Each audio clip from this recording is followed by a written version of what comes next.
அருட்பெருஞ்சோதி அருட்பெருஞ்சோதி தனிப்பெரும் கருணை அருட்பெருஞ்சோதி. எல்லா உயிர்களும் இன்புற்று வாழ்க, வள்ளல் மலரடி வாழ்க வாழ்க. பொல்லா விரதம் குவளை எல்லாம் ஓங்குக, நல்லோர் நினைத்த நலம் பெறுக, நன்றி நினைத்த எல்லோரும் வாழ்க இசைந்து. உலக மக்களே, அறிவார்ந்த அன்பர்களே, ஆண்மநேய ஒருமைப்பாடுடைய அன்பர்களே, வல்லப்பமான மக்களிய திருவற்பாவில் 3ஆம் திருமுறையில் 5வது பதிகம் சல்லாப வியன் மொழி என்ற பதிகத்தில் இருக்கின்ற பாடலுடைய விளக்கங்களை பார்த்து கொண்டிருக்கிறோம். சல்லாப வியன் மொழி மொத்தம் 10 பாடல்களை கொண்டது. இதுவரை 4 பாடலுடைய விளக்கங்களை நாம் பார்த்திருக்கிறோம். இந்த பாடலுடைய 5வது பாடல் என்று நாம் பார்க்க போகிறோம். இந்த 5வது பாடலுடைய விளக்கத்தை பார்ப்பதற்கு முன்னாலே ஒரு சிறிய முன்னுரை. இதுவரைக்கும் 3ஆம் திருமுறையிலே நாம் பார்த்த பாடலுடைய விளக்கங்களினுடைய சுருக்கம். அந்த சுருக்கத்தை சொன்னால்தான் இந்த பாடலுடைய விளக்கம் புரியும். சமயங்களும் மதங்களும் மார்க்கங்களும் சூழ்ந்திருந்த காலகட்டங்களில் வல்லப்பமானவர்கள் அருட்பெருஞ்சோதி ஆண்டவரால் ஒரு தாயின் வழியாக இந்த மண்ணுலகை வருவிக்க உற்று 9 ஆண்டுகள் வரையிலும் தான் யார் என்று தெரியாத நிலையில் இருந்து கொண்டிருந்தார். 9 ஆண்டுகள் கழித்து வருவிக்க உற்று 9 ஆண்டுகள் கழித்து அருட்பெருஞ்சோதி ஆண்டவர் தன் மகனை ஆட்கொண்டார். இறைவன் வந்து ஆட்கொண்ட பிறகு இவருடைய மறைப்பு நிலை நீங்குகிறது. மறைப்பு நிலை நீங்கிய பிறகு தான் யார் என்ற நிலையை அவரால் உணர்ந்து கொள்ள முடிகிறது. அதனால் மனம் ஒரு நிலையில் இல்லாமல் உலாவிக் கொண்டிருக்கிறார் நமது இறைவன் வல்லற்பமானவர்கள். அதன் பிறகு திருவொற்றியூருக்கு செல்லுகிறார். திருவொற்றியூரில் இருக்கின்ற தியாகராஜ பெருமானிடம் சென்று அவரை பார்த்து பேசி எப்படியாவது அருளை பெற வேண்டும் என்று சொல்லி திருவொற்றியூருக்கு செல்லுகிறார். 9வது வயதில். வல்லப்பமானுக்கு வயது கிடையாது, வருவிக்க உற்றாண்டு. வருவிக்க உற்று 9வது ஆண்டில். அப்போ இறைவன் வந்து இவருக்கு காட்சி கொடுத்து மறைந்து விடுகிறார். அதன் பின் பவனி வரும்போது, திருவிழா வீதி வரும்போது மகனை பார்த்தவுடனே திரும்பி பார்க்காமல் ஓடுகிறார். அந்த நிலையில் சமயங்களும் மதங்களும் மார்க்கங்களும் சூழ்ந்திருந்த நிலையில் இவர்தான் இறைவன் என்ற நிலையில் உணர்ந்து கொண்டு வல்லற்பமான் இறைவனை பார்ப்பதற்காக திருவொற்றியூரிலே தெருவிலே நின்று கொண்டிருக்கிறார். அந்த வீதியிலே நின்று கொண்டிருக்கும் போது இவரை பார்த்துவிட்டு திரும்பி பார்க்காமல் ஓடுகிறார் தியாகராஜ பெருமான். இவனிடம் இப்போ சிக்கக்கூடாது, இன்னும் ஆண்டுகள் இருக்கிறது என்று சொல்லி அவர் தெருவழியாக ஓடுகிறார். இவரும் பின்னாலே ஓடி ஓட்டத்தை பிடிக்க முடியவில்லை. அதன் பிறகு நிலைகள் மாறும்போது தன்னுடைய வருத்தத்தை, தன்னுடைய நிலையை தெரியப்படுத்துவதற்காக நாரையையும் கிளிகளையும் தூது அனுப்புகிறார். அதிலும் எந்த விதமான பலனும் கிடைக்கவில்லை. அதன் பிறகு இவரை பார்க்க வேண்டும் என்பதற்காகவே பவனி வருவார், பார்க்க வேண்டும் என்பதற்காக நின்று கொண்டிருக்கும் போது, தெருவிலே வந்து கொண்டிருக்கும் போது இவர் முன்னால் இவர் உள்ளம் சென்று அங்கே நின்று கொண்டிருக்கிறது. இப்படியெல்லாம் இந்த சூழ்நிலைகளெல்லாம் கடந்து இருந்துகின்ற காலகட்டங்களில் இறைவன் இவனை தேடி வருகிறார். இறைவன் நமது வளர்ப்பமானை தேடி வருகிறார். வீட்டுக்கு வருகிறார். பிச்சை எடுப்பது போல வருகிறார். அவர்களிடம் உரையாடுகிறார். காதலனும் காதலியும் உரையாடினால் எப்படி இருக்குமோ அந்த இன்ப நிலையில் இருந்து கொண்டு உரையாடல் செய்து கொண்டிருக்கிறார்கள். அதன் பெயர்தான் சல்லாப வியன் மொழி. சல்லாப வியன் மொழி என்பது இனிமை மிக்க உரையாடல். இனிமை மிக்க உரையாடல் என்பது ஒரு காதலனும் காதலியும் சந்தித்துக் கொண்டால் எப்படி பேசிக் கொள்வார்களோ, எப்படி ஊழல் வருமோ, அது போன்று அந்த நிகழ்வுகளை வல்லப்பமானவர்கள் இந்த உலக மக்களுக்கு தெரியப்படுத்துகிறார். தன்னை ஒரு பெண்ணாகவும் இறைவனை, அதாவது பெண்ணாகவும் என்றால் தன்னை ஒரு காதலியாகவும் இறைவனை காதலனாகவும் உருவகம் செய்து இந்த பாடலை நமக்கு அருளி இருக்கிறார்கள். இந்த பாடலுடைய மைய கருத்து என்னவென்றால், உலக மக்களுக்கு தெரியப்படுத்துவது என்னவென்றால், உலக மக்களே, நான் இறைவனால் வருவிக்க உற்று, ஒரு தாயின் வழியாக இந்த மண்ணுலகை வருவிக்க உற்று, நான் இறைவன் யார் என்று தெரியாத நிலையில் இருந்த பொழுது, எனக்கு மறைப்புகள் இருந்த பொழுது நான் எப்படியெல்லாம் துயரப்பட்டேன் என்பது உங்களுக்கு தெரியும். அதே காலகட்டங்களில் சமயங்களும் மதங்களும் மார்க்கங்களும் சூழ்ந்திருந்த காலகட்டங்களில் உலக மக்களே, நான் இறைவனை பார்ப்பதற்காக திருவொற்றியூர் சென்று கொண்டிருந்தேன். திருவொற்றியூரிலே இறைவன் என்னை பார்த்துவிட்டு தெருவழியாக ஓடுகிறார். காட்சி கொடுத்துவிட்டு மறைந்து விடுகிறார். என்னிடம் பேசவில்லை. என்னை ஆட்கொண்டானே தவிர எந்த அருளையும் கொடுக்கவில்லை. இந்த நிலையில் இறைவன் என்னை தேடி என் வீட்டிற்கு வருகிறார். பிச்சை எடுப்பது போல வருகிறார். பிச்சை போட வேண்டும் என்று சொல்லுகிறார். சோறு பிச்சை போடு என்று சொல்லுகிறார். சோறு உண்டா என்று கேட்கிறார். உண்டு என்று சொன்னேன். பிச்சை போடு என்றார். நான் போடுவேன் என்றேன். இப்படியெல்லாம் உரையாடல்கள் நடந்து கொண்டிருக்கிறது. இதன் பிறகு சமயங்களும் மதங்களும் மார்க்கங்களும் இல்லாத நிலையில், அதாவது சமரச சுத்த சன்மார்க்கத்தை பெற்ற பிறகு இறைவனுடைய திருவிளையாடலையும் இறைவனுடைய அருளாற்றலையும் அந்த இறைவனிடம் எப்படியெல்லாம் இவர் அருளை பெற்றுக் கொண்டார் என்பதுதான் 6ஆம் திருமுறையில் இருக்கின்ற சுத்த சன்மார்க்க விளக்கம். 3ஆம் திருமுறையிலே 5வது பதிகத்தில் இருக்கின்ற 5வது பாடலுக்கு 6ஆம் திருமுறையிலே எந்தெந்த பதிகத்திலே 5வது பாடலில் விளக்கம் இருக்கிறது என்பதை நாம் பார்க்க போகிறோம். பாடலை நன்றாக கவனியுங்கள். 3ஆம் திருமுறை 5வது பதிகம் சல்லாப வியன்மொழி 5வது பாடல். வெற்றி இருந்த மழு படையார், வெற்றி இருந்த மழு படையார், விடையார் மேறு வில்லுடையார், பெற்றிருந்த மனத்தர்த்தம் பிறங்கும் தியாக பெருமான். இறைவனை தியாக பெருமான் என்று சொல்லுகிறார். அந்த காலத்தில் சமயங்களும் மதங்களும் மார்க்கங்களும் சூழ்ந்திருந்த காலகட்டங்களில், இந்த பிரபஞ்சம் தோன்றிய காலத்திலிருந்தே ஈஸ்வர தத்துவத்தை கொண்ட ஈஸ்வர மூர்த்திகளை பல பெயர்களில் அழைத்துக் கொண்டிருந்தார்கள். ருத்திரன் என்றார்கள், சொக்கநாதன் என்றார்கள், தியாகராஜ பெருமான் என்றார்கள், சிவபெருமான் என்றார்கள், நடராஜன் என்றார்கள். இப்படி பல பெயர்களை அழைத்துக் கொண்டிருந்தார்கள். அப்ப திருவொற்றியில் இருக்கின்ற இறைவனுடைய பெயர் தியாகராஜ பெருமான். இவன் ஈஸ்வர தத்துவத்தை கொண்டவன், சமயங்களையும் மதங்களையும் மார்க்கங்களையும் சார்ந்தவன். அப்போ அந்த நிலையில் இருக்கும்போது இறைவனை தியாகராஜ பெருமான் என்று சொல்லுகிறார். சுற்றி இருந்த பெண்கள் எல்லாம் சொல்லி நகைக்க தன்னை ஒரு பெண்ணாக உருவப்படுத்துகிறார். தன்னை ஒரு பெண்ணாக உருவப்படுத்தி, காதலியாக உருவப்படுத்தி, இறைவனை காதலனாக நினைத்துக் கொண்டு எப்படி இன்பமாக பேசுகிறார் என்பதை தான் இந்த பாடலிலே நமக்கு அருளி இருக்கிறார்கள்.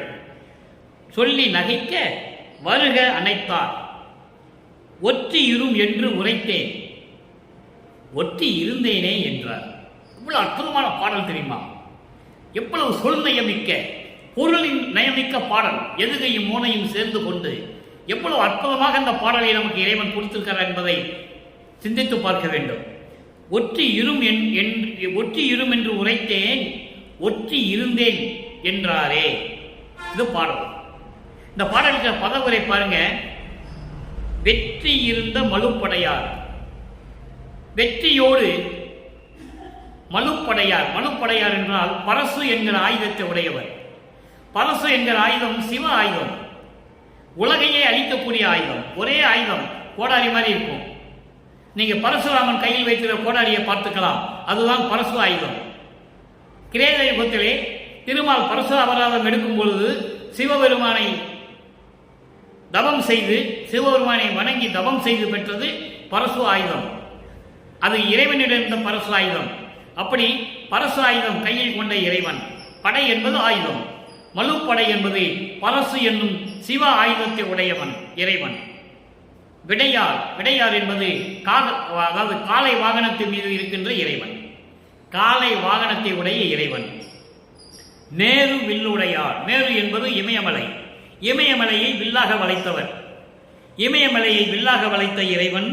பெற்றி இருந்த மனத்தர்தம் உள் பிறங்கும் தியாகராஜ பெருமான். பெற்றி என்பது தகுதி உடையவர்கள் என்பது இறைவனுடைய அருள் ஆற்றலை பெறக்கூடியவர்கள், இறைவனுடைய அருள் ஆற்றலை பெற தகுதி உடையவர்கள். அப்ப இறைவனை வணங்குகின்றவர்கள், சிவ தத்துவத்தை கொண்டவர்கள். இவர்களுக்கு உள்ளத்தில் விளங்கிக் கொண்டிருக்கின்ற தியாகராஜ பெருமான், அடியார்களின் உள்ளத்தில் விளங்கிக் கொண்டிருக்கின்ற தியாகராஜ பெருமான் என்று சொல்லுகிறார். சுற்றி இருந்த பெண்கள் எல்லாம் சொல்லி நகைக்க, என்னை சுற்றி இருந்த பெண்கள் எல்லாம் கேலி செய்ய, இவர் வா பெண்ணை என்று சொல்லி என்னை அணைத்துக் கொண்டார். எப்படி ஒரு காதலனை பற்றி சொல்லுகிறார் என்பதை நீங்கள் கவனிக்க வேண்டும். அப்போ இறைவன் மீது எவ்வளவு அன்பு கொண்டுள்ளார். சுற்றி இருந்த பெண்கள் எல்லாம் சொல்லி நகைக்க, ஏனால் இதுவரைக்கும் விலகி இருந்தவங்க பார்த்தாரு, மறைஞ்சிடுறாரு. இவர் பார்க்கிறாரு, ஓடி போயிடுறாரு, தெருவில் ஓடுறாரு. இப்படியெல்லாம் இருக்கும்போது உலக மக்கள் சிரிக்க தானே செய்வாங்க. அந்த நிலையில் இருக்கும்போது அங்கு கூட இருந்த பெண்கள் எல்லாம் சொல்லி சிரிக்க, விலகி விலகி இருக்கிறீர்களே என்று சொல்லி சிரிக்க, அவர் வாய் என்று சொல்லி அணைத்துக் கொண்டார். இப்படியே ஒற்றியே இரும் என்றேன், இப்படியே சேர்த்து அணைச்சிக்கிட்டே இருக்கணும் என்று சொன்னேன். அவர் சொல்லுகிறார், நான் ஒற்றி இருந்தேனே என்றார். திருவொற்றியூரில் இருக்கிறேனே என்று சொல்லுகிறார். சொல் விளையாடுகிறது. நீ என்னோட ஒற்றி இருக்கணும்னு இவர் சொல்றாரு. அவர் சொல்றாரு, நான் ஒற்றியில் இருந்தேனே, திருவொற்றியூரில் இருந்தேனே என்று சொல்லுகிறார். காதலனும் காதலியும் பேசி ஊடல் நகை, அதாவது ஊடல் நயத்தோடு இன்பமாக பேசிக் கொள்கின்ற காட்சி இது. அப்ப இதனால் உலக மக்களுக்கு என்ன தெரிவிக்கிறார் என்றால், உலக மக்களே, இதுவரையில் நான் இறைவனை பார்க்க சென்றேன், வரவில்லை. நானும் தெருவிலே நின்று பார்த்தேன், என்னை திரும்பி பார்க்காமல் ஓடிக்கொண்டிருந்தார். அப்படிப்பட்ட இறைவன் என் வீட்டிற்கு வந்தார். வீட்டிற்கு வந்தவுடனே அங்கே கூடியிருந்த பெண்கள் எல்லாம், இங்கே ஏன் பெண்கள் என்று சொல்லுகிறார் என்றால், இவர் தன்னை ஒரு பெண்ணாக உருவகப்படுத்தியதனால் அங்கே இருந்தவர்கள் எல்லாம் சொல்லி நகைக்க, விலகிக் கொண்டே இருக்கிறீர்களே, விலகி விலகி இருக்கிறீர்களே என்று சொல்ல, அவர் வா என்று சொல்லி என்னை அணைத்துக் கொண்டார். என்னை அணைத்துக் கொண்ட உடனே விலகாமல் இருப்பதற்காக, திரும்பி விலகி போயிடக்கூடாது என்பதற்காக என்னை ஒற்றியே இருக்க வேண்டும் என்று சொன்னேன். என்னை சேர்த்துக் கொண்டு அணைத்துக் கொண்டே இருக்க வேண்டும் என்று சொன்னேன். அவர் சொல்லுகிறார், நான் ஏற்கனவே ஒற்றியில் இருந்தவன் தானே, திருவொற்றியூரில் இருக்கின்றேனே என்று சொல்லுகிறார் என்று சொல்லி இந்த பாடலை நமக்கு அறிவிக்கிறார்கள். இப்ப இந்த பாடலின் மூலமாக சமரச சுத்த சம்மதத்தை பெற்ற பிறகு இந்த பாடலில் சொல்லப்பட்ட இந்த நிலைகளுக்கெல்லாம், இந்த பாடலில் கூறிய நிலைகளுக்கெல்லாம் ஆறாம் திருமுறையிலே எப்படி விளக்கம் இருக்கிறது என்பதை பார்க்க போகிறோம். நன்றாக கவனியுங்கள். அங்க என்ன சொல்றாரு? பரசு ஆயுதத்தை உடைய இறைவன், காளை வாகனம் கொண்ட இறைவன், இமயமலையை வில்லாக வளைத்த இறைவன், அடியார்களின் உள்ளத்திலே விலகிக் கொண்டிருக்கின்ற இறைவன், அப்படிப்பட்ட இறைவன் என் வீட்டிற்கு வந்தார்.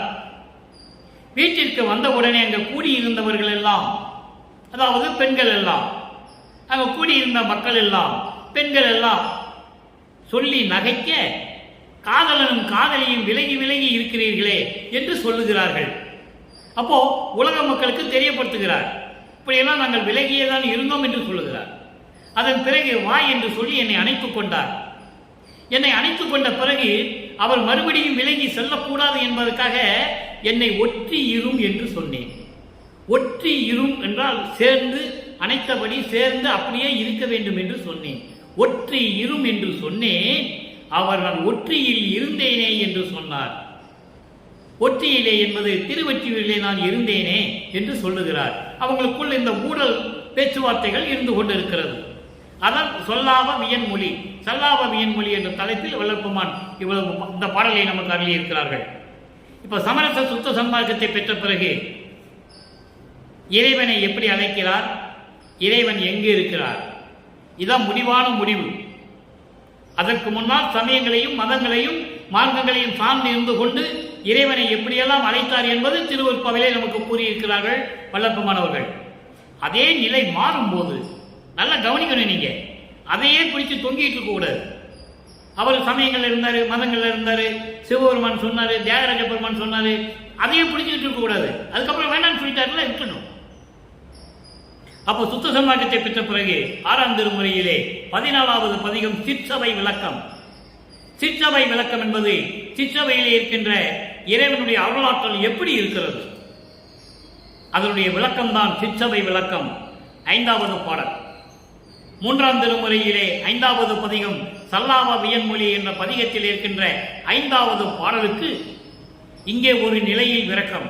அங்கே திருவொற்றியூரில் இருக்கின்ற இறைவன் என்று சொல்லுவார், இங்கே வடலூரில் இருக்கின்ற இறைவன் அருட்பெருஞ்சோதி என்று சொல்லுவார். அதை நீங்கள் நன்றாக கவனிக்க வேண்டும். கருணை ஒன்றில்லா கல்மன புறங்கால், கருணை ஒன்று இல்லா கல்மன புறங்கால், காடு மேடு உழன்று உள்ளம் மெலிந்தது அந்தோ. ஐயோ, கருணை இல்லாம கல் போன்ற மனசை வச்சுக்கிட்டு காடு மேடெல்லாம் திரிஞ்சி எப்படியெல்லாம் நான் மனம் வருந்தினேன். எப்போ சமயங்களிலும் மதங்களிலும் மார்க்கங்களிலுடைய நெறிகளை நினைத்து கொண்டு அதுதான் உண்மை என்று தெரிந்து கொண்டு அறிந்து கொண்டு நான் எப்படியெல்லாம் இருந்தேன். காடு மேடு எல்லாம் சுற்றி திரிந்து இந்த கல்மன குரங்கு போன்று இருக்கின்ற இந்த கல் மனத்தை கொண்டு கருணை ஒன்றும் இல்லாது நான் எப்படியெல்லாம் தெரிந்து கொண்டு துன்புற்றேன் ஐயோ என்று சொல்லுகிறார். எவ்வளவு அற்புதங்களை நீங்க பார்க்கணும். எப்படி உலக மக்களுக்கு தெரியப்படுத்துகிறார். அப்போ எதுவும் அறிந்து கொள்ளாமல் கருணையே இல்லாமல் கல்மன குரங்கால் காடு மேடுமெல்லாம் சுற்றி கொண்டு இந்த சமயங்களையும் மதங்களையும் மார்க்கங்களுடைய நெறிகளையெல்லாம் பற்றி கொண்டு நான் எப்படியெல்லாம் துன்புற்றுக் கொண்டிருந்தேன்.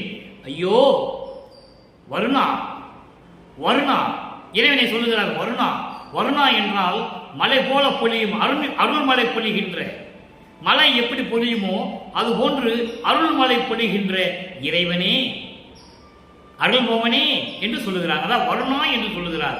வருண நின்பொடை வந்து நிற்கின்றேன். இப்போ உன் முன்னால் வந்து நின்று கொண்டிருக்கிறேன். என்னை இந்த மண்ணுலைக்கே வருவிக்க உற்று சமயங்களையும் மதங்களையும் மார்க்கங்களையும் பின்பற்ற வைத்து அதன் பிறகு வேண்டாம் மகனே எல்லாம் பொய் என்று சொல்ல வைத்து எல்லாம் பொய் என்று சொல்ல வைத்து சமரச சுத்த சன்மார்க்கத்தை கொடுத்து இந்த நெறியிலே வா மகனே என்று சொன்னாய். இப்போ உன் முன்னால் வந்து நின்று கொண்டிருக்கிறேன். நீ சொன்னபடியே நான் சமயங்களையும் மதங்களையும் மார்க்கங்களை பற்றி கொண்டு காடு மேடெல்லாம் திரிந்து எப்படியெல்லாம் துன்புற்றேன். கருணை இல்லா மனத்தாலே இந்த தாவி தாவி குதித்து செல்லுகின்ற குரங்கு போன்ற இந்த கல்மன குரங்காலே எப்படியெல்லாம் நான் துன்புற்றேன் தெரியுமா? ஐயோ அருள்மலை பொழிகின்ற இறைவனே, மலை போன்று அருள்மலையை பொழிகின்ற இறைவனே, இப்போது உன் முன்னால் வந்து நிற்கின்றேன். இப்போ உன் முன்னால் வந்து நிற்கின்றேன். என்ன பதில் சொல்ல போகிறாய் கேட்கிற? நியாயம்தானே? பெத்த மகனை தெருவில் விட்டுட்டு துன்புறுத்தி பணம் கஷ்டப்பட வைத்து இப்போ சுத்த சமார்க்கத்தை கொடுத்து வந்து நிற்கிறேன். அவன் கேட்கிறது சரிதானே? மகன் கேட்பது சரிதானே? அது இயற்கை தானே? அப்போ தந்தையை பார்த்து கேட்கிறார். உன் வள்ளலே உன் மனக்குறிப்பு அறியே. இறைவா அருட்பெருஞ்சோதியே, என் தந்தையே, உன் மனதில் என்ன நினைத்துக் கொண்டிருக்கிறாய் என்னை பற்றி என்று எனக்கு தெரியவில்லை. இப்போது சொல்வாயாக என்று கேட்கிறார். அருணன் என்று என்னை அகற்றிடுவாயேல். நல்லா கவனிக்கணும். அருணன் என்று என்னை அகற்றிடுவாயேல் ஐயவோ துணை அறிந்திலேன். இதுவே தருணம் எனக்கு எற்கு அருள்வாய் வடல் அரசே, சத்திய சபை தனி பெரும்பதியே. அப்போ அருணன் என்று என்னை அகற்றிடுவாயே. அருணன் என்பது கெட்டவன். கெட்டவன் என்பது நல்லா கவனிக்கணும். இவன் சமயங்களையும் மதங்களையும் மார்க்கங்களையும் பின்பற்றி கொண்டிருந்தானே என்று நீ நினைக்கக்கூடாது. நீ இருக்க சொன்னா இருந்தேன், எனக்கு என்ன தெரியும்? என்னை ஆட்கொண்டாயே 9வது வயதில். அப்பயே நீ என்னிடம் சொல்லியிருக்கலாமே. ஒரு பாடலிலே சொல்லுவார், அப்பவே என்னிடம் சொல்லலாமே. இப்ப அதெல்லாம் விட்டுவிட்டு இவன் அருணன். அருணன் என்றால் இவன் தகுதி இல்லாதவன், கெட்டவன் என்று சொல்லி நீ நினைத்தால் ஐயோ எனக்கு யார் துணை இருக்கிறார்கள்? எனக்கு யாரை தெரியும்? எனக்கு யாரையும் தெரியாதே. உன்னை தவிர நான் யாரையும் நினைத்து கூட பார்த்ததில்லையே. அறிந்திலே. அழகா சொல்றாரு. அருணன் என்று என்னை அகற்றிடுவாயில். என்னை புறந்தள்ளினால், என்னை ஒதுக்கிவிட்டால், இவனுக்கு நமக்கு சம்பந்தம் இல்லை, இவன் தீயவன் கெட்டவன் என்று நீ நினைத்து என்னை தள்ளிவிட்டால் அகற்றிடுவாயே. ஐயோ துணை அறிந்திலே. நான் வேற யார் எனக்கு துணை இருக்கிறார்கள்? நான் யாரிடம் போய் நிற்பது? இதுவே தருணம். இதுதான் நல்ல நேரம். எற்கு என்றால் எனக்கு அருள்வாய். எனக்கு நீ அருள் செய்ய வேண்டும் வடல் அரசே. வடலூரில் இருக்கின்ற அருட்பெருஞ்சோதியே, அருட்பெருஞ்சோதி ஆண்டவரே, சத்திய சபை தனி பெரும்பதியே. சத்தியஞான சபையில் இருக்கின்ற தனி பெரும்பதி என்று சொல்லுவார். எவ்வளவு அற்புதமான வரி தெரியுமா அது? தனி பெரும்பதி. ஆதியம் அந்தமெல்லாம் தோன்றி சுயமாக தோன்றிய இறைவன், எந்த தாயில் வயிற்றிலும் முளைக்காத இறைவன் என்று சொல்லுவார். சாதி குலம் அறியாத இறைவன் என்று சொல்லுவார். அதான் தனி பெரும்பதி அருட்பெருஞ்சோதியை என்று சொல்லி இந்த பாடலை நமக்கு அள்ளியிருக்கிறார்கள். அடுத்து ஒரு நிலை பாருங்க. அதாவது சல்லாவ வியன்மொழி அந்த 3வது திருமுறையிலே 5வது பதியத்தில் இருக்கின்ற 5வது பாடலுக்கு இன்னொரு நிலை. இங்க பாருங்க. அதாவது தகுதியுடைய உள்ளத்தில் இறைவன் இருப்பான் என்று சொல்லுவார். எல்லாரும் சிரிக்கும்படி இருந்து கொண்டிருக்கும் போது என்னை அணைத்துக் கொண்டாய் என்று சொல்லுவார். அந்த நிலைக்கு 6ஆம் திருமுறையிலே 18வது பதிகம் திருக்கதவம் திறத்தல். திருக்கதவம் என்பது அருளுடைய அந்த உள்ளம், அவருடைய இறைவனுடைய உள்ளத்தை திறக்க வேண்டும். அதாவது திருவடி இறைவனுடைய அந்த அருள் உள்ளத்திலே எனக்கு இடம் வேண்டும் என்று சொல்லுகிறார். 5வது பாடல், இறந்து இறந்தே இழைத்தது எல்லாம் போதும். இறந்து இறந்து இழைத்ததெல்லாம் போதும், இந்த உடம்பை இயற்கை உடம்பாக அருள் இன்னமுதம் அளித்து என் புறம் தழுவி அகம் உணர்ந்து கலந்து கொண்டு என்னாலும் பூரணமாம் சிவபோகம் பொங்கியிட விளைந்தேன். நல்லா கவனிக்கணும். அதாவது இவர் இறந்து இறந்துன்னு சொல்லல, இந்த உலக மக்கள், இந்த உலகிலே இருக்கின்ற இந்த உலகத்தில் இருக்கின்ற மக்கள் எல்லாம் இறந்து இறந்து மனம் தளர்ந்து எப்படியெல்லாம் துன்புறுகிறார்கள், அது போதும். இறந்து இறந்து இழைத்ததெல்லாம் போதும். இந்த உலக மக்கள் இறந்து இறந்து எப்படியெல்லாம் துன்பப்படுகிறார்கள், இந்த நிலையெல்லாம் போதும். அப்படிப்பட்ட இந்த உடம்பை, அழியக்கூடிய இந்த உடம்பை, பிறவி எடுத்த இந்த உடம்பை இயற்கை உடம்பாக அருள். இயற்கை உடம்பு என்பது, இயற்கை என்பது அழிவில்லாதது. அப்போ மரணமில்லா பெருவாழ்வை எனக்கு கொடுக்க வேண்டும். மரணமில்லா பெருவாழ்வை எனக்கு கொடுக்க வேண்டும். இன்னமுதம் அளித்து, அருள் அமுதம் அளித்து. அருள் அமுதம் உண்டாதானே பசி இருக்காது, தூக்கம் வராது.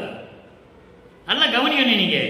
தூங்குகின்றவன், உண்ணுகின்றவன், மலஞ்சலம் கழிக்கின்றவன் இறைவனாக முடியாது. வேணா இறைவனுடைய அருளை பெற்று முத்தி பெறலாம், கர்ம சித்தி யோக சித்தி அடையலாம், அவ்வளவுதான். இவர் இறைவனால் இறைவனாகவே வருவிக்க உற்றவர். ஒரு தாயின் கருவறையில் இருக்கும் போதே அருளமுதம் உண்டவர் இருக்கு திருவெட்பாவிலே. மக்களிடம் யாரும் சொல்லல, மக்களுக்கு தெரியாது. 200 ஆண்டுகள் ஆகிவிட்டது. வல்லப்பமான இந்த மண்ணுலைக்க வருவிக்க விட்டு 200 ஆண்டுகள் கடந்து விட்டது. யார் சொன்னார்கள் வல்லப்பமனை பற்றி? யாருமே சொல்லவில்லை. ஒரு ஆள் கூட சொல்லலை வல்லப்பமனுடைய இறைநிலையை.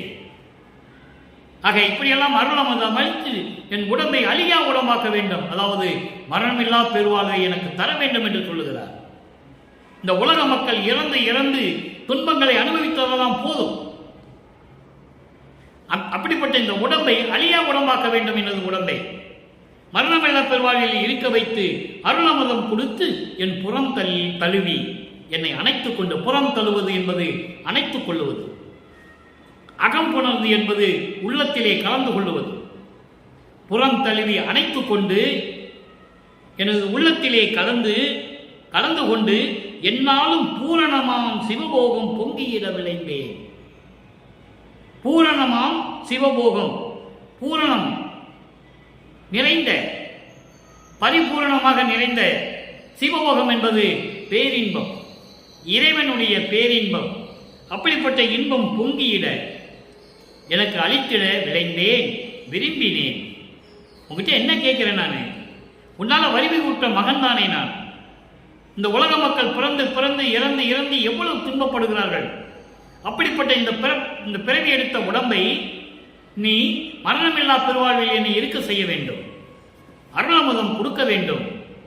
என்னாலும் பூரணமான சிவபோக அனுபவம் எனக்கு வேண்டும், பேரின்பம் எனக்கு வேண்டும். இதைத்தானே விரும்பினேன். பிறந்து பிறந்து இறந்து பொய் கதியை பெற நினைந்தே மாந்த தேதையர் போல் என்னை நினையே. பின்னால் சொல்லிட்டாங்க பாருங்க. அதாவது பிறந்து இறந்து பிறந்து இறந்து பொய் கதியை பின்பற்றி, பொய்யான வாழ்க்கையை பின்பற்றி, இதுதான் உண்மையான வாழ்க்கை என்று பொய்யான வாழ்க்கையை நினைத்துக் கொண்டிருக்கிறார்கள். சமயங்களையும் மதங்களையும் மார்க்கங்களையும் பின்பற்றி அறியாமையில் இருந்து கொண்டு உலக மக்கள் பிறந்து இறந்து பிறந்து இறந்து துன்பப்பட்டுக் கொண்டிருக்கிறார்கள்.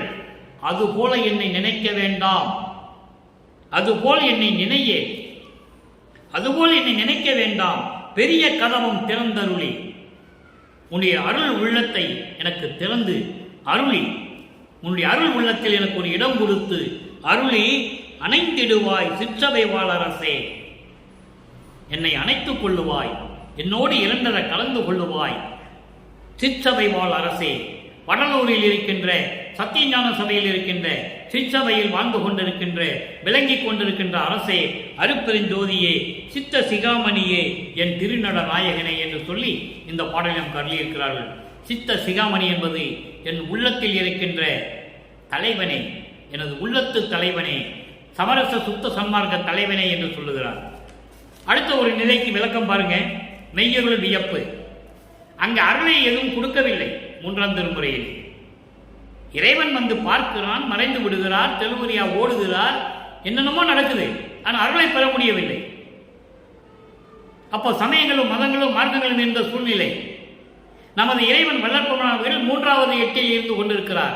3வது எட்டு என்பது 3 வருவிக்கூற்ற ஆண்டிலிருந்து 51 ஆண்டுகளை அருட்பெருஞ்சோதி ஆண்டவர் 8 8ஆக பிரித்து தன் மகனுக்கு அருளை கொடுக்கிறார். முதல் எட்டில் எப்படி இருந்தார், 2வது எட்டில் என்ன நடந்தது, 3வது எட்டில் என்ன நடந்தது, 4வது எட்டில், 5வது எட்டில், 6வது எட்டில் என்னென்ன நடந்தது என்பதை திருவிற்பாவிலே 1ஆம் திருமுறையிலிருந்து 6ஆம் திருமுறை வரைக்கும் நமது இறைவன் வல்லப்பமானவர்கள் நமக்கு அருளி இருக்கிறார்கள் என்பதை நான் பதிவு செய்ய கடமைப்பட்டிருக்கிறேன். 3வது எட்டு என்பது 3 வல்லப்பமானவர்கள் இந்த மண்ணுலைக்கை வருவிக்க உற்று 24 ஆண்டுகள் வரையிலும் என்ன நடந்தது திருவிற்பாவிலை தெளிவாக அருளி இருக்கிறார்கள். இதை மக்களிடம் யாரும் சொல்லவில்லை. மக்களுக்கு தெரியாது. தெரிஞ்சாதானே சொல்றதுக்கு, சொன்னாதானே மக்களுக்கு புரிஞ்சுகிறதுக்கு. அப்போ இந்த 24 ஆண்டுகள் வரையிலும் வல்லப்பமானவர்கள் எதுவுமே இறைவனிடம் பெற்றுக்கொள்ளவில்லை. 4வது எட்டுக்கு வரும்போதுதான் 4×8 = 32 25வது ஆண்டிலிருந்து அந்த 33 ஆண்டுகளுக்குள்ள இருக்கின்ற 8 வருடங்கள் இருக்குதுல்ல, அந்த 8 வருடங்களில் என்னென்ன அருளை பெற்றுக்கொண்டார் என்பதை அடுத்த பதிகம் வரும்போது நாம் பார்ப்போம். அடுத்த திருமுறையில் தான் சொல்ல முடியும். அதனுடைய சுருக்கம் என்னவென்றால், தனக்கோடி அம்மையாருக்கு தாலி கட்டி திருமாங்கலியத்தை கட்டி அந்த அம்மையாருடைய கர்ம வினைகள் எல்லாம் தீர்த்து அந்த அம்மையாருடைய சாபத்தை நீக்கி மோட்சத்திற்கு வழிகாட்டுவது. அப்ப அந்த திருமணத்தின் போது வானவர்களால் வந்து வாழ்த்தியது. அப்போ அருட்பெருஞ்சாண்டவரும் தன்னுடைய தன் தாயும் சிவகாமி வள்ளியும் வரவில்லை என்று இவர் ஏங்கியது. அதன் பின் முதல் நாள் இரவிலே 2 குதிரை மாட்டின தேரோடு வந்து மகனை வாழ்த்தியது. அதன் பிறகு சமயங்களும் மதங்களும் மார்க்கங்களும் தேவையில்லை என்று சொன்னது. அதன் பிறகு சுத்த சன்மார்க்கத்தை கொடுத்தது. இப்படியெல்லாம் படிப்படியாக அருளை பெற்றதை திருவிற்பாவிலே வல்லப்பமானவர்கள் நமக்கு அருளி இருக்கிறார்கள். அதை அந்தந்த நேரத்தில் நாம் பார்த்துக் கொள்ளலாம். இப்போ நேரம் பற்றாது. அதெல்லாம் பேசிட்டு இருந்தாலும் அந்த பாடலுடைய விளக்கம் பார்க்க முடியாது. இப்போ மெய்யருள் வியப்பு. சல்லாபவியன் மொழியிலே இருக்கின்ற அந்த அருளை எதுவும் பெற முடியவில்லை இறைவனிடம். வீட்டுக்கு தேடி வருகிறார். இதோடு அந்த காதலனும் காதலியுடைய உரையாடல்கள் நடந்து கொண்டிருக்கிறது. மெய்யருள் வியப்பிலே சமரச சுத்த சன்மார்க்கத்தை பெற்ற பிறகு எப்படி பெற்றுக்கொண்டார் என்பதை 15வது பாடல். அங்கே இருக்கின்ற 5வது பாடலுக்கு இங்க 15வது பாடலிலே ஒரு விளக்கம். யாது கருதி என்னை ஆண்ட தயவை, யாது கருதி என்னை ஆண்ட தயவை, ஐயவோ யான் உன் அடி பொற்றுணை கற்கு வந்து தொழும்பு சொல்லவோ, தொழும்பு செய்யவோ. அதாவது அடி பொன் துணை கற்கு வந்து, அதாவது திருவடிகளுக்கு வந்து, பொன் திருவடிகள், அடிப்பொன் திருவடிகளுக்கு வந்து தொழும்பு செய்யவோ. ஓது கடவுள் கூட்டம் அனைத்தும் அடிமை அல்லவோ. அற்புதமாக சொல்ற பாருங்க. ஓது கடவுள் கூட்டம் அனைத்தும் அடிமை அல்லவோ. உடையாய் அவருக்குள் என்னையும் ஒருவன் என்று சொல்லவோ. இதனுடைய விளக்கம் என்னவென்றால், என்ன நினைத்து என்னை ஆட்கொண்டாய், என்னை நினைத்து என்னை ஆட்கொண்ட அந்த தயவை, ஐயோ எப்படி நினைத்துக் கொள்வது, என்னை ஆட்கொண்டாய், என்ன நினைத்து ஆட்கொண்டாய். அந்த தயவை நினைக்கும் போது, ஐயோ யான் உன் அடி பொற்றுணை கற்கு வந்து உனது அருளுடைய திருவடிகளுக்கு தொண்டு செய்யவா. என்ன கருதி நீ என்ன நினைத்து என்னை ஆட்கொண்டாய், எப்படியெல்லாம் எனக்கு தயவு கொடுத்தாய். ஐயோ அதை நினைக்கும் போது எப்படி இருக்குது என்றால், உன் அருளுடைய திருவடிகளுக்கு, பொன்னான திருவடிகளுக்கு அடிமை செய்யவா, தொண்டு செய்யவா கேட்கிற.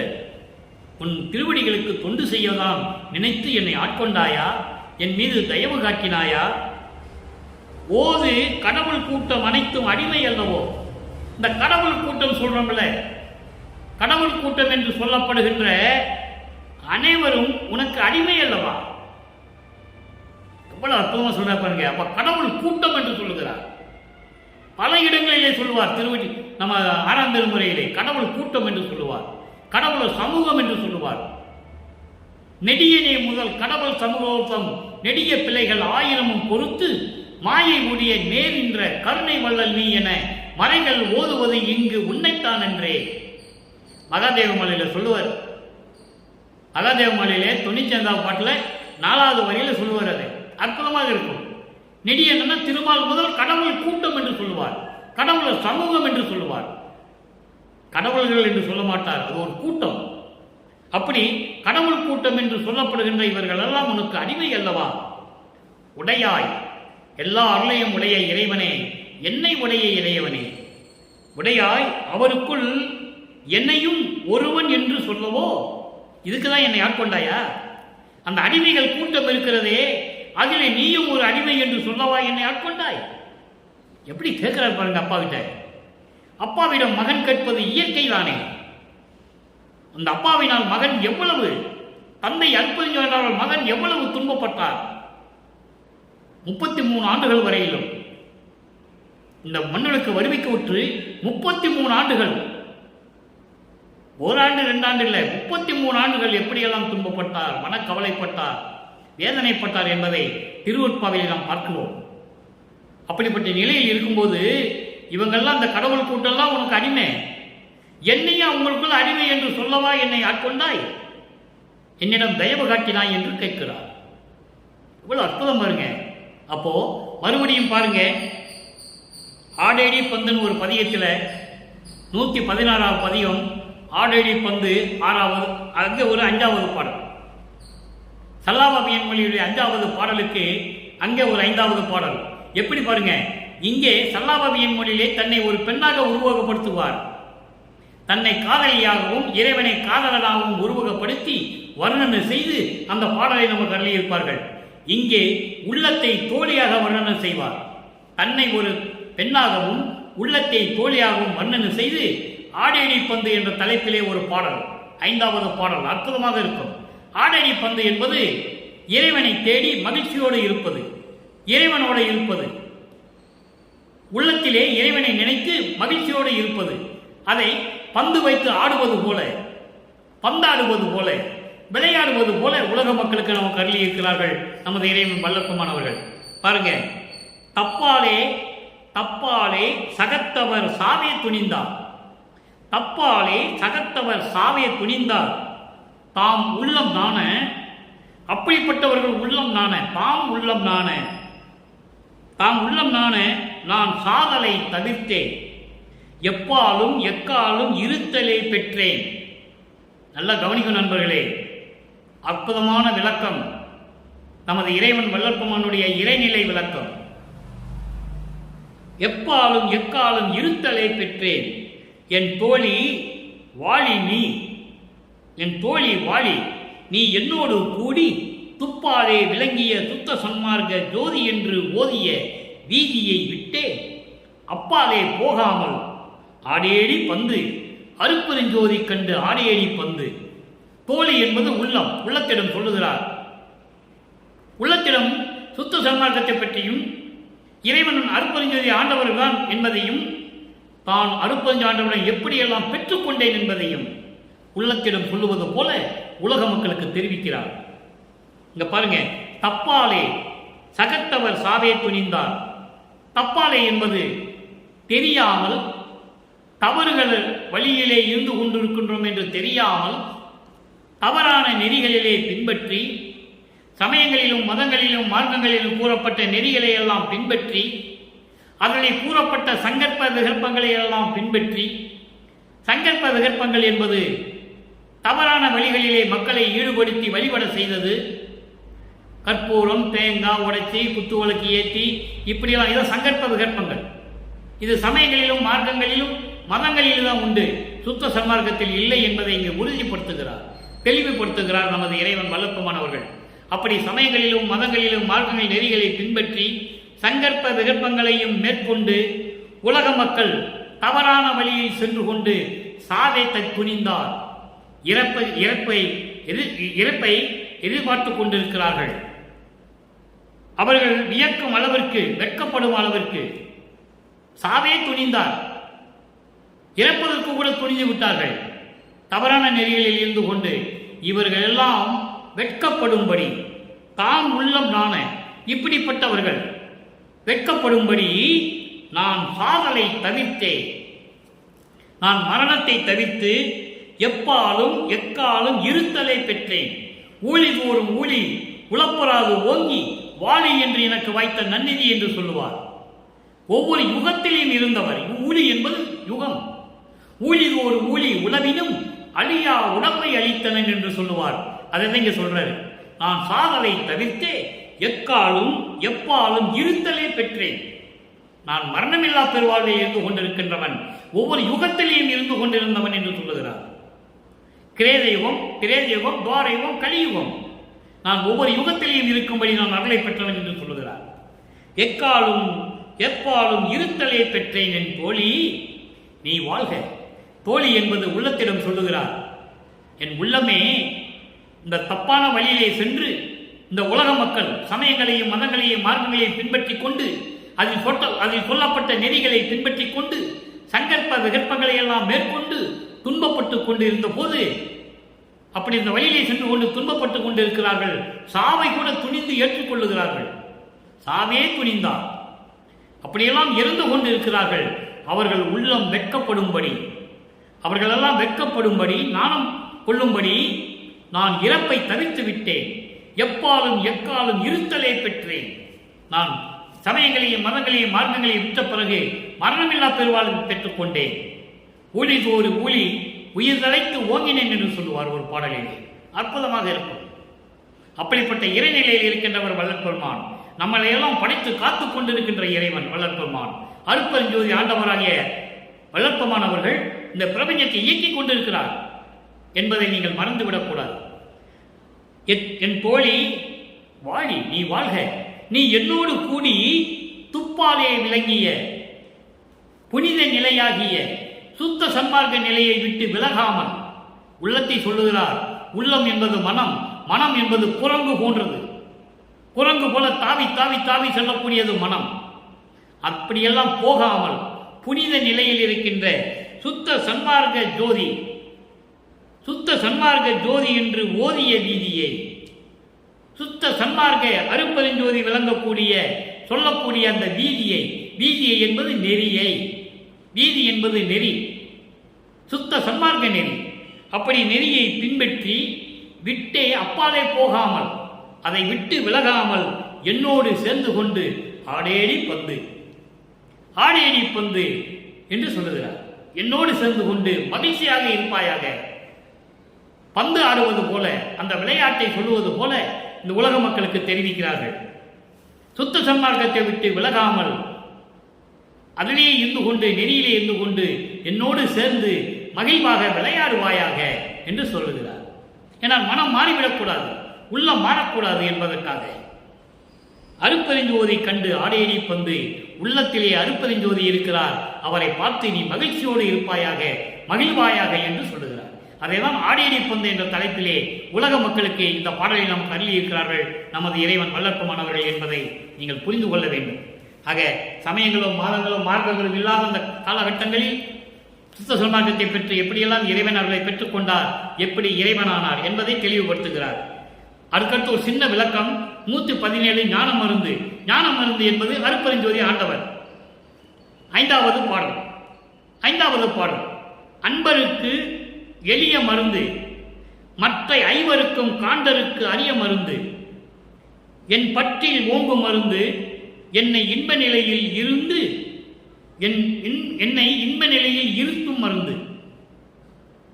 4 வரிதான், அற்புதமான வரி. அன்பருக்கு எளிய மருந்து. அன்பர்கள் என்றால் இங்க சமயங்களையும் மதங்களையும் மார்க்கங்களையும் விட்டுவிட்டு கொலையும் புலையும் தவிர்த்தவர்கள், அப்போதுதான் அன்பர்கள். கொலையும் புலையும் தவிர்த்து, ஏனால் சமரசத்த மார்க்கத்தில் இருந்தாலும் கொலையை தவிர்க்க முடியும்.